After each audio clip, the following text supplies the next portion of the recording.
Hi yours, welcome to சின்னக்கா சமையல். இன்றைக்கி அருமையான ஒரு பட்டாணி குருமா பார்க்கலாங்க. வெஜிடபிள் எல்லாம் பயன்படுத்தி அதுக்கு தேவையான அளவுக்கு பார்த்திங்கனாக்கா பட்டை, லவங்கம், ஏலக்காய் போட்டாச்சு. வெங்காயம் நறுக்கின வெங்காயம் போட்டிருக்கேன்.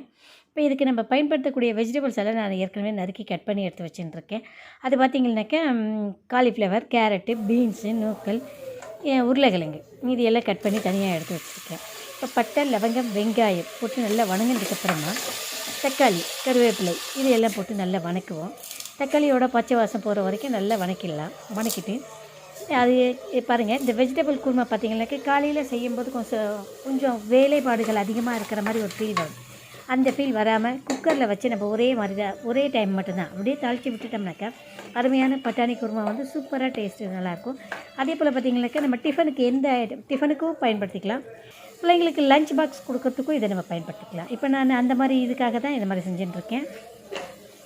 தக்காளி எல்லாம் நல்லா வணங்கினதுக்கப்புறமா தக்காளி வதங்கிறதுக்காக வேண்டி கொஞ்சம் சால்ட், கொஞ்சம் மஞ்சத்தூள் போட்டு நல்லா வணக்கிடுவோம். வணக்க முடிச்சு வந்து பார்த்திங்கனாக்கா நம்ம ஏற்கனவே எடுத்து வச்சுருக்கோம் இல்லையா. இப்போ நமக்கு இதுக்கு தேவையான உரப்புக்கு தேவையான மிளகாத்தூள், மட்டன் மசாலா, அதாவது டேஸ்ட்டுக்கு தகுந்த மாதிரி மட்டன் மசாலா வேணுன்னா மட்டன் மசாலா, சிக்கன் மசாலா வேணும்னா சிக்கன் மசாலா. நான் மட்டன் மசாலா போட்டிருக்கேன். மட்டன் மசாலா, கொஞ்சம் மல்லித்தூள், கொஞ்சம் கரம் மசாலா, உரப்புக்காக காரம், இது மிளகாய் பொடி போட்டிருக்கேன். போட்டு நல்லா கலரிட்டு அந்த பச்சை வாசம் போனதுமே நம்ம ஏற்கனவே இப்போ நமக்கு தேவையான அளவுக்கு எல்லாமே பயன்படுத்திட்டு இதை நல்லா கலரிட்டு அந்த மசாலாக்களுடைய வாசம் போகிற வரைக்கும் கொஞ்சம் வெயிட் பண்ணணும்.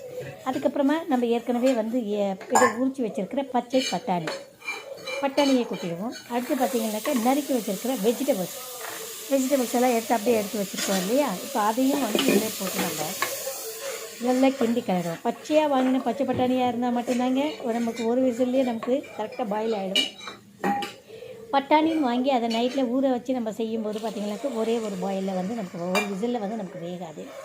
அதனால் வந்து கொஞ்சம் பச்சையாக இப்போ ஃப்ரெஷ்ஷாக வாங்கி நம்ம உரித்து இதில் போட்டிருக்கேன் நான்.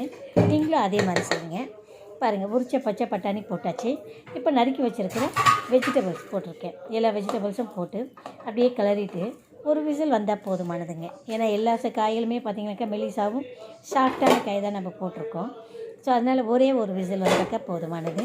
இப்போ இதில் என்ன ஒன்றுன்னா, நான் வந்து இப்போ மசாலுக்கு தேவையான எல்லாமும் ரெடி பண்ணியாச்சு. ஓகே, நான் தேங்காய் துருவல் போல் தேங்காவை வந்து அரைச்சி அந்த தேங்காய் விழுதை இதில் போடுறேன்.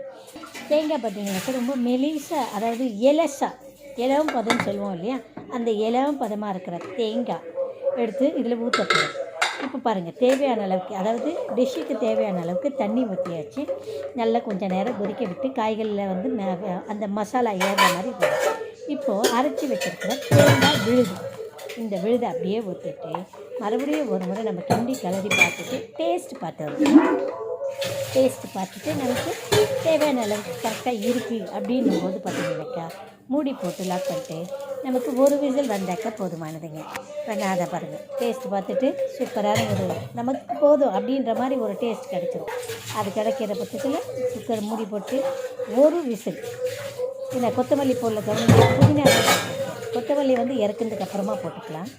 இப்போ வந்து நம்ம மூடி போட்டு உள்ளே மூடி வைக்க போகிறோம் இல்லையா. இந்த மசாலா வேகிறதுக்காக நான் வந்து ஒரு விசில் அருமையாக இருக்கும். சூப்பராக இருக்குது பட்டாணி குருமா. நீங்கள் வெஜிடபிள் போட் பண்ணியிருக்கிறதுனால சூப்பராக இருக்குது. உங்களுக்கும் பிடிச்சிருந்தாக்க நீங்கள் லைக் கொடுங்க. உங்களோட கருத்துக்களை கமெண்ட்டில் பதிவிடுங்க.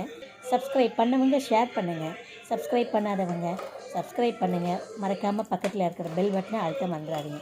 அருமையான பட்டாணி குருமா ரெடி ஆகிடுச்சு. கொத்தமல்லி தூவி இறக்கியாச்சு. அதில் இது லஞ்ச் பாக்ஸுக்கும் காலையில் டிஃபனுக்கும் அருமையாக இருக்கும். நீங்கள் பாருங்கள், பிள்ளைங்க டிஃபனுக்கு ரெடி ஆகிட்டாங்க. அவங்கள சாப்பிட வச்சுட்டு லஞ்ச் பாக்ஸ் பேக் பண்ணி அனுப்பிச்சிட்டோம்னாக்கா சூப்பரான பட்டாணி குருமா உங்களுக்கும் பிடிக்கும்.